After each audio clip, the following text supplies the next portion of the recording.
You heard a lot about the concerns about growth and outlook and the risks. Everybody talked about risks. Are there any opportunities that maybe, or upside surprises that maybe we're missing in these annual meetings? If you would like to start. Sure. Well, first of all, the obvious from a global perspective is if those facts that are affecting growth, I mean, the trade tensions, Brexit have a positive resolution. Of course, we have a big upside. From the point of view of my country, I think we have reached down enough to have a potential, and I'm sincere in this. I think the expectations about the future in Argentina are quite pessimistic to what it can actually happen. A lot of the disequilibria Argentina had carried for years are close to correction or corrected, external one, fiscal one. So I think there are more opportunities than what most of the markets are seeing there. Thank you. Arif? Yeah, I mean, from my side, I think in the past 3 to 5 years, you come to such forums and all you've been hearing is news that how things are going to be really tough, where interest rates are, where the inflation rates are going, if they are so, commodity prices, all of that. But to be honest with you, for us personally, we've been able to see a substantial amount of growth in our region. We've seen numbers in the financial center actually go on record-breaking grounds. In fact, 2018, the numbers have actually been staggering. You look at the number of registrations we had in terms of financial institutions, penetrating and accessing the region via the DIFC has been phenomenal. In fact, over the past 4 years, we've doubled the book size in terms of institutions working day in and out of the center. We've seen the balance sheet within the center also triple in size from about $50 billion to over $160 billion now standing. We've seen flows also go tremendously on the up, where it used to be about $100 billion.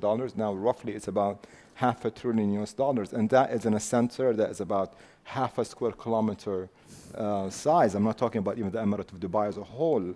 So there's a lot to celebrate in the region. And I think part of that is, the abundance of opportunities, right? If you look at the demographics, you look at us, that the young population, quite open to smart technology and smart usage of all the technologies that's there. So I think there's a lot to celebrate, and the numbers have been actually indicating that as well. And there's one metric that I'd like to share. We've talked about, the trade flow, the actual trade in Dubai, for example, that has a reflection of the opportunity within the region. We've seen the first half of this year as compared to last year, a growth of about 5%, despite everything that's happening around us. And that just tells you that the size of the opportunity and how things are actually progressing in the region. Thank you. Bukhur? Thank you. I think it's a great question, actually. And in my view, there could be both country-specific and opportunities for emerging markets as a whole. We know that over the last decade or so, due to this extraordinary expansionary monetary policy implementations of major central banks, the reliance of emerging market corporates on foreign exchange has increased substantially, and we know that as a result of this fact, we know that the global financial cycles became more and more important in determining the local financial conditions, regardless of the monetary policy stance of the emerging markets themselves. And the fact that global economy is slowing down without any inflationary pressures on the upside, it means that the push factors will be in place. So the supply of foreign currency liquidity for the emerging markets, although at the moment it is quite volatile, could be substantial in the following period. So this would be like this: the fact that we have the potential of push factors, and we know that local global financial conditions are even in some emerging market countries, like we can mention countries with open capital account like Turkey and others. These are even proven to be even more determinant of local financial conditions. So I think for the emerging market economies which have open capital accounts and their gross domestic product is mainly dominated by domestic demand, they are standing to benefit from this this period. Thank you. Chris? Yeah, I mean, I would agree with a lot of that. I think that, outside of a very weak global growth rate, capital flows are continuing into emerging markets, continuing into South Africa. Certainly, a relatively weak rand helps with our export-import balance on the margin. The flows aren't too strong, which I think is also it's kind of a positive in the sense that the cost of capital is kept low, but not too low, and doesn't feed a lot of foreign currency debt liabilities either in the private sector or in the government sector, which is positive. Also, I think the safe haven aspect to capital flows into the dollar, so keeping the dollar strong has benefited some of our commodity prices, so our terms of trade has been fairly volatile, but is relatively high if you look at it over a long time frame. I mean, gold price is obviously a clear one. Other prices have moved around a bit, but on balance, the terms of trade actually hasn't been so bad. So where that leads us, I think, is to be in a position where we've got a global financing space which is pretty benign and gives us space to continue our own macroeconomic policy space building, so fiscal consolidation, trying to get to a lower inflation rate. Those are important aspects. Thank you. Dodi? Okay, thank you.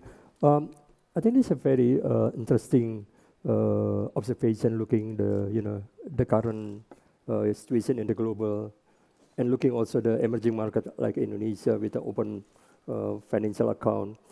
The first, I will say that the inflow coming to the country is very rapid because we're able to maintain the yield differential, the interest rate differential, quite attractive for the foreign investor put the money in a domestic instrument. But then the issue will be how are we able to manage the inflows, because we back again to the situation 2018, even before 2013, when the inflow coming and we have to manage with the kind of volatility in the market. The second thing is looking the current development when the global economy is declining. It's very nature that the private investment is also following procyclical. They are also asking less financing, mostly from the overseas. So the situation, the inflow, the indebtedness of the situation is coming from the public sector rather than from the private sectors. The public sector will also having a kind of situation when the inflow, the foreign debt is becoming large, while the private investor showing a little bit less in terms of the foreign debt, but the situation on the repayment capacity. That's another issue. So in total, I think we would say that for Indonesia, as other emerging market economies, the cost for the financing is becoming less. Private or government able to find other sources of the financing, no back to the overseas, to the foreign sources. But then again, how we able to manage all the risk coming from the inflows. The third one, I think we have to come to bring the inflow coming in terms of direct investment rather than portfolio investment or other investment. That's another issue, that how the country able to attract investment in terms of direct investment, how we able to attract the climate investment becoming better. Thank you. Thank you. Maybe is there room for us to talk about the capital flow management or maybe even capital controls? We're talking about this global synchronized financial cycles. And if I could start with Mauro, was your experience, of course, and then also talk about maybe there are also measures that can be done on the margin in other countries. Yes, of course, as you know, now we have capital controls that are more on the outflows than on the inflows. These were taken in a very particular time in which there was an election, from a primary election from where there's a favorite to be president who is still a candidate, not an elected president. So there's a lot of uncertainty about what his future policies might be. And it's logical for this candidate to maintain the uncertainty because he's still a candidate. The country had accumulated a lot of short-term debt, and so the government found that basically reserves were not enough to attend monetary stability, the repayment of public debt, and the financial stability or the devolution of dollar deposits that were required. And one of the measures taken apart from the reprofiling of debt was the introduction of capital controls. We consider them temporary, and that with the appropriate signals of future policies, they can be slowly removed. I would like also to refer to possible controls to inflows, because I think in the last 4 years we haven't taken special account, but then in 2018, 2019, we realized that the exposure to foreign capital in very short run, either domestic currency or foreign currency paper, was a big risk. Those are the investors who are the fastest to leave the country if they don't like the signals. And maybe we could have done something more in terms of the inflow capital measures.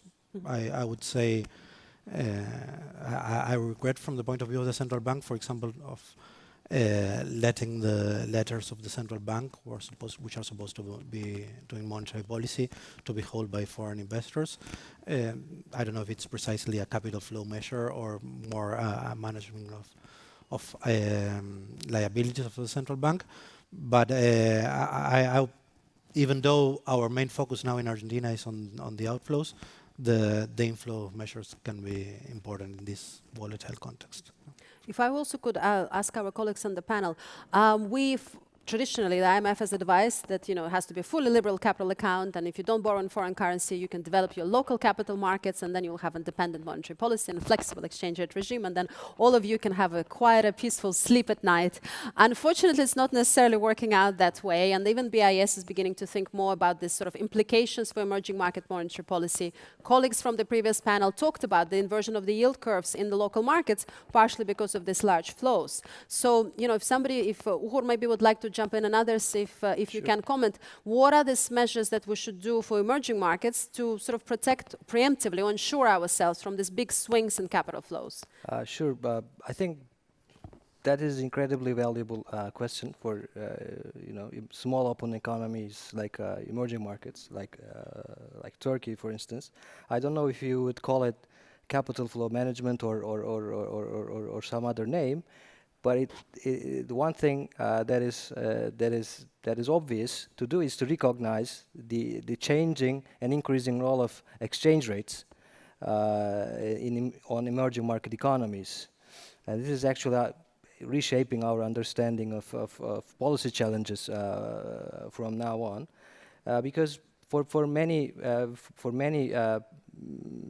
paradigms like the balance sheet channel, where you have, because of the increased borrowing of emerging market corporates in foreign currency, and in some countries where you see currency mismatch, an appreciation of US dollar against the local currency tends to actually tighten domestic financial conditions due to lower, collateral values in terms of US dollars, or a potential, deterioration in corporate sector balance sheet. Banks are less willing to lend, both domestically and cross-border, in cross-border terms. On the other hand, we have the dominance of dominant currency paradigm, where, although even among the countries, none of them are, the United States. We see that both exports and imports are mainly denominated in hard currencies, especially in US dollar.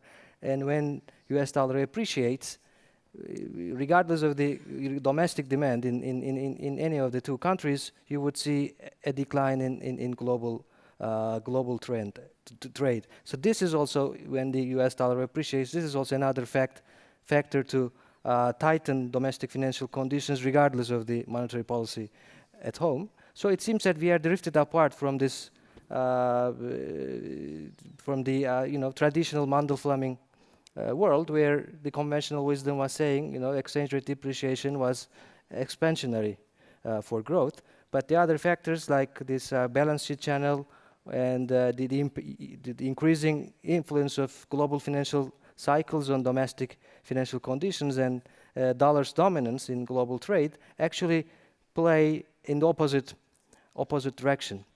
And in some countries, some emerging market countries, we know that balance sheet channel dominates the traditional channel. So it has become, as you have mentioned, it has become increasingly difficult for the emerging market central bankers to follow an independent monetary policy from the global financial cycle. So we have to somehow include in our models more and more the importance of exchange rates. What we are doing actually in Turkey is we are providing the market some necessary additional instruments for our corporates to manage their currency risks effectively. So we have currency forwards, swaps. We are using actively our reserve requirements in foreign exchange, just to provide the necessary liquidity to the market to effectively manage their foreign currency positions in order to disentangle what is going on in the exchange rate market to impact the real economy, where the monetary policy should be actually focusing on. But I think we need more and more studies, more concrete studies, as they have been doing in the IMF and the BIS. But I think we need more evidence to support our policies better and share them with our investors and households.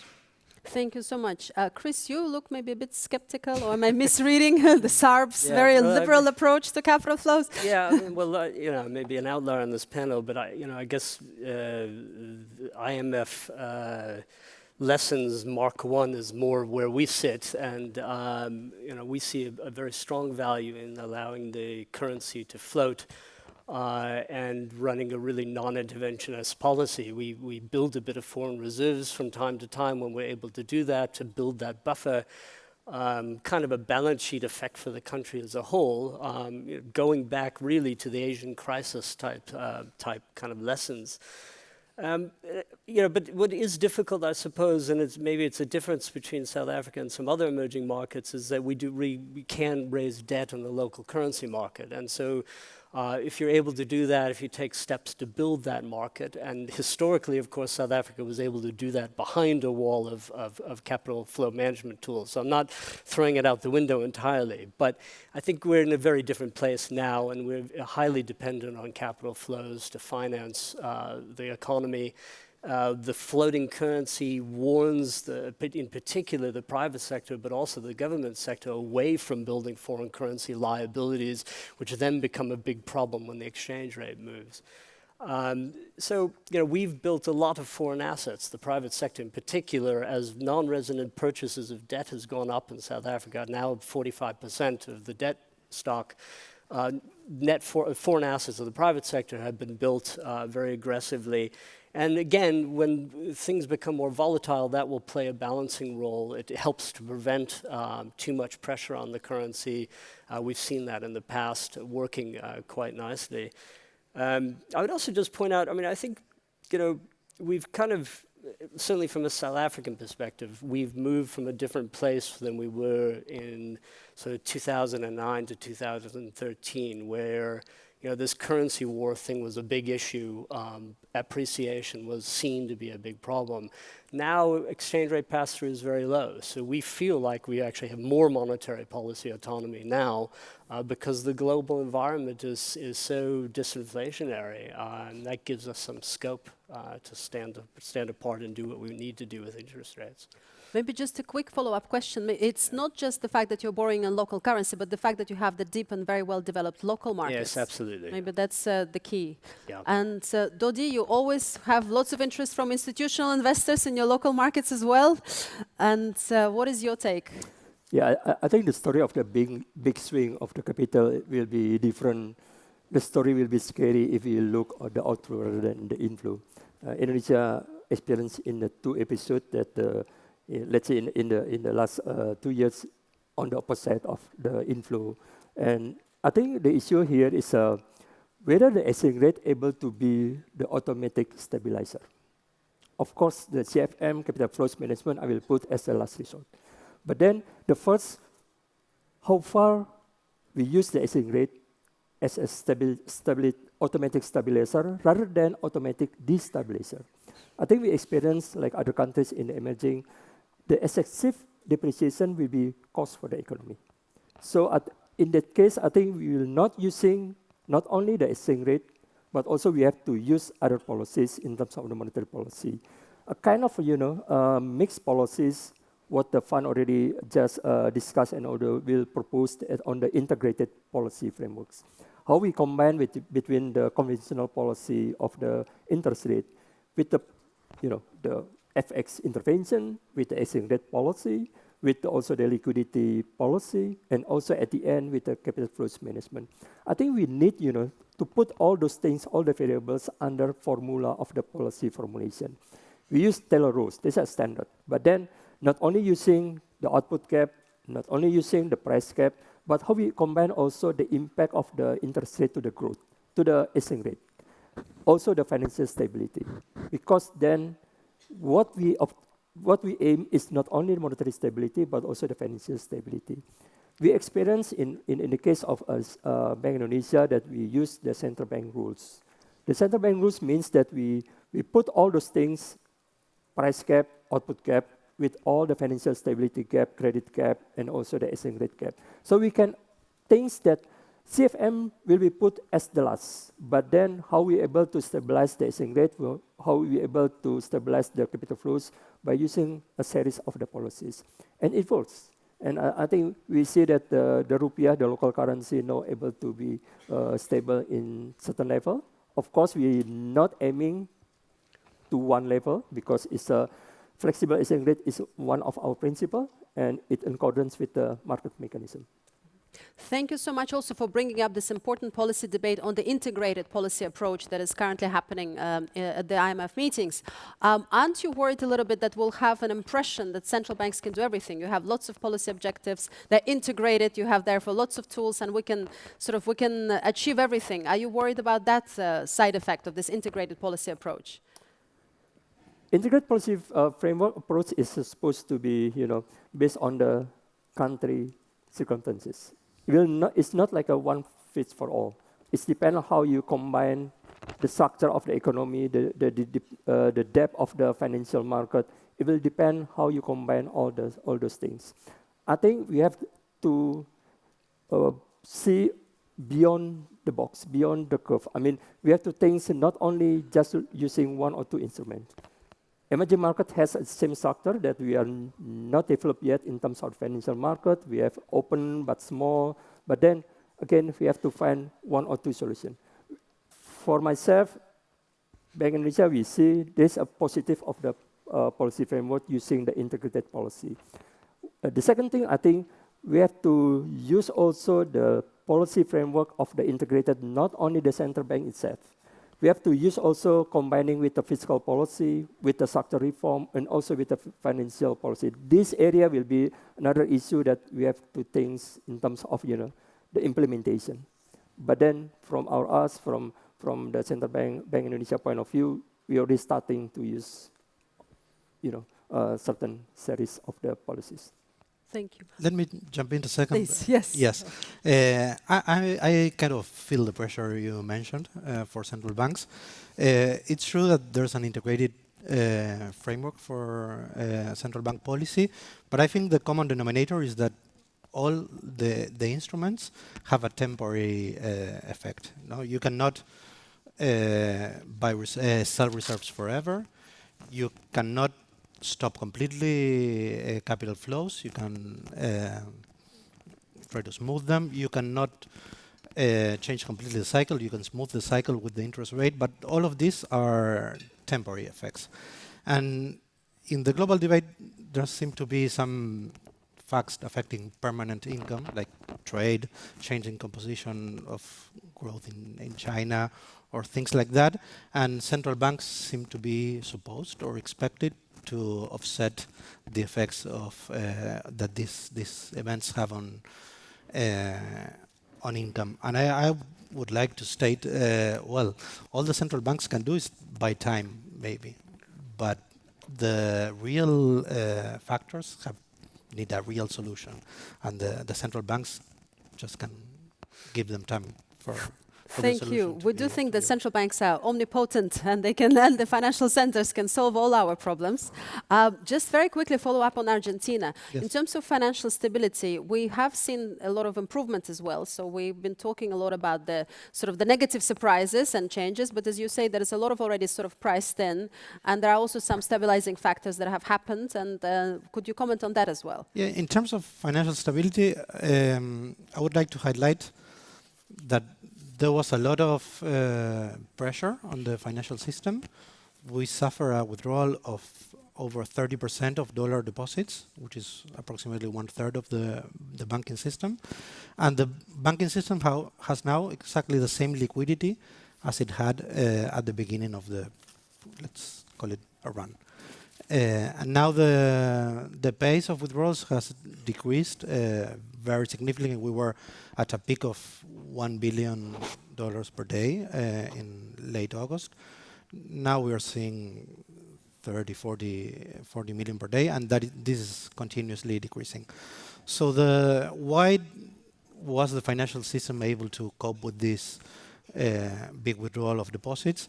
I think it's a lesson learned from 2001, in which we had both a financial system that had a big currency mismatch in its own balance sheet, and that was lending in dollars to people getting income in local currency. And the regulations of the central bank corrected both of them. Since 2001 onwards, the balance sheet was more or less matched between dollars and peso assets and liabilities. In fact, the banking system was kind of separated in two. The deposits in dollars could only be lent in dollars to people, to exporters basically, or to the government collecting taxes in dollars. This was a big fact helping solvency of the financial system. Even in spite of this, people fear and they had the run. But I would like to point that this legislation that was introduced in 2001 was maintained by all governments. Usually in Argentina, it's said that we cannot agree on basic principles of economic soundness. Well, here is one. The administration of Nestor Kirchner, the first administration of Cristina Kirchner, the second one, the administration of Macri, they all kept the necessary prudential regulations to keep the financial system safe.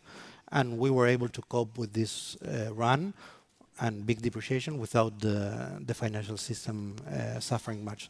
So for me, it's a positive takeaway for the future. Maybe we can also agree on fiscal prudency next time. Thank you.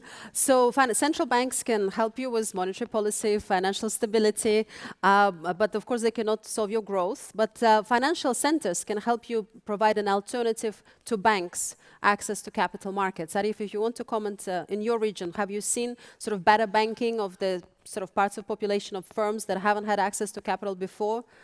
Well, to be honest, if you look at the penetration of financial services in the wider region, so the region we're talking about in the Middle East, Africa, and South Asia, you'll see it to be hovering between 20 to 30%.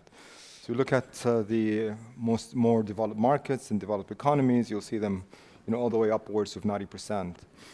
So there's a huge opportunity here to be captured. And the only way you can actually capture that by ensuring that innovation takes its place.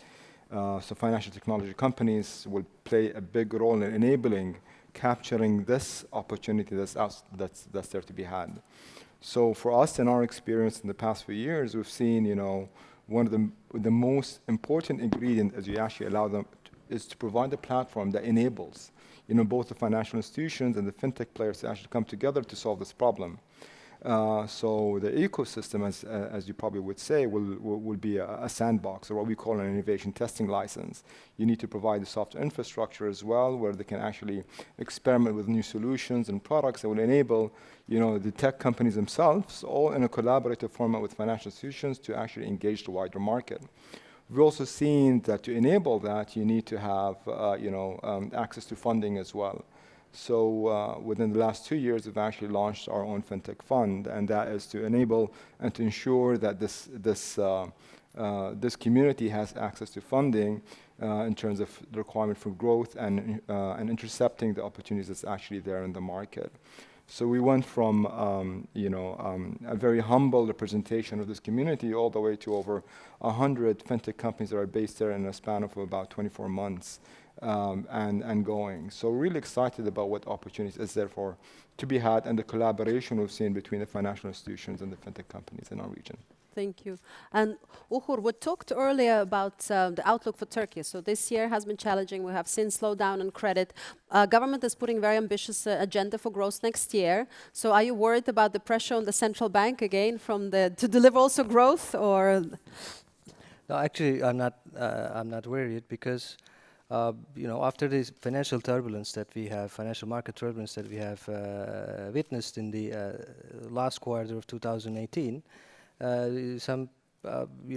the institutions, like on the forefront, the central bank and the Ministry of Treasury and Finance and other institutions, we actually put forward, an economic plan, which was, first objective was to reduce, first control the financial volatility, then focus on the price stability. That was the key to lower counter risk premia, lower inflation expectations, longer term inflation expectations. Thus, control the market interest rates, which are actually the relevant interest rates for both households and producers for their economic decisions. So far, judging by the results, I can easily say that the efforts were instrumental in stabilizing economy. After contracting in the second half of 2018, the economy has posted 2 consecutive positive quarter-on-quarter growth rates. We expect a positive growth rate for the whole year. This is going to be significantly higher than market expectations that were in place just a couple of quarters ago. Inflation, after peaking at 25%, it is, as of September of this year, it is at 9.2%. We expect the year to close at the lower double-digit figures. And the current account, which was posted at $52 billion deficit August last year, now it is on a 12-month cumulative basis. It is in a positive territory, but with $5 billion. So looking at the results, I can say that the policy mix, which was focused on reducing inflation and reducing excesses to steer the economy towards a more sustainable path, was effective and instrumental. And in my view, if we continue on with the disinflation track on focus, we have a lot of room to go. And as inflation will fall down, risk premia will fall down, domestic financial conditions will improve, and with the large and negative output gap we have, even a close to potential growth rate for 2020 is not going to be inflationary from the central bank's perspective. As long as we focus on to keep the disinflation track realized for the coming periods, I think it is Turkey is set to provide a positive picture with raising growth rates compared to the world where you expect growth rates to be slower in 2020. Thank you. Before I ask Dodi and Chris, if I could follow up very quickly. Uhur, are you worried about dollarization or the sort of anchoring inflation expectations? As you know, inflation is coming off, but it's going to pick up possibly again. Is that something that keeps you awake at night? This was the main challenge for the central bank, because when you have your official target at 5%, but inflation is 3 times above that, it is very difficult to steer, anchor inflation expectations, which are the main determinants of longer-term inflation, longer-term interest rates. So, this was important for the central bank, and what we did was to put forward a policy which we increased the emphasis of our inflation forecasts as our intermediate targets. So we made an explicit commitment to the market that the central bank will determine its monetary policy such that inflation will realize close to the forecast path. So far, I think we have been successful. At least up to 2-year inflation expectations are coming in line with our projections. But for the longer term, we have still a lot of room to improve.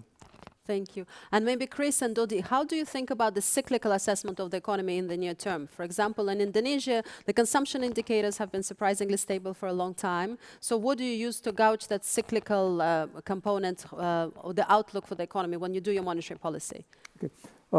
I think in terms of the cyclical, we look at the cycle. We look the business cycle and look also the financial cycle. This is important when you decide what stance of your monetary policy, mixed policy. Looking at the country, I think the business cycle and financial cycle for Indonesia now below the potential, below the historical level. So the space is very large for us to use accommodative policy. But then how we combine, of course, stability will be the overriding objective. If you want to bring the growth to be part of the objective, then you have to combine it. I think for us, it's very luck for us because we use the mixed policies between stance of the tight policy from the monetary policy with the accommodative policy coming from the macroprudential. So what we want to bring here is stability and growth can achieve together if we use a kind of series of the policies. Regarding back to the cyclicality, I think for us, as long the room for accommodative policy able to use, then we're able to address the cyclicality. And is neutral rate or R star an important component of that? Neutral rate, again, I think for us is not just looking 2 factors, output and price cap. We use a kind of also the credit cap. Looking also how about the exchange rate cap. So there's a part of we put interest rate, normal rate when addressing at least 4 factors. And Chris? Well, I think our environment, there's been a long period of deleveraging by households after the global financial crisis. So we don't expect robust credit demand. We've set interest rates to be accommodative by and large. We had negative real interest rates for a number of years. But we decided with potential growth coming down that our best contribution to getting the economy moving again would be to take some of the inflation risk premium out of the long end of the yield curve. And so that's why we started talking more actively about moving inflation from 6% to something like 4.5%. Fortunately, we've been able to do that mostly by talking about it rather than having to move interest rates. And I think that's been very positive. But the underlying growth problems, and we talk about this a lot in our publications, we really think are structural, relate to energy, industry, confidence, those kinds of factors. And we don't think interest rates can do much to boost that. We do as much as we can. But. And maybe just very quick survey question. On a 1 to 10 scale for the next year, how do you expect to be extremely busy next year or not too busy? In terms of very worried and lots of risks at 10 or not too worried, 0? Okay, if I could start with Mauro. Relative to this year. Relative to this year, okay. This has been the worst year. I was in the central bank, so I expect a much more relaxed. No, I expect a very uncertain first months in which an eventual next administration sets the tone. And after that, since March onwards, I expect a very relaxed year. Wonderful, thank you. So we've announced our mid-year numbers, a few months back. I believe we'll be as busy and as productive and on growth mode as well. So. Great, thank you. I'm not as worried as this year, but I would give you a big 10 because we have a lot of things to do as a central bank Interesting. next year. Not quite as worried. No, wonderful. Don't worry. Wonderful. Thank you so much. Thank you, the panelists. I hope you enjoyed the discussion. Thank you. Thank you.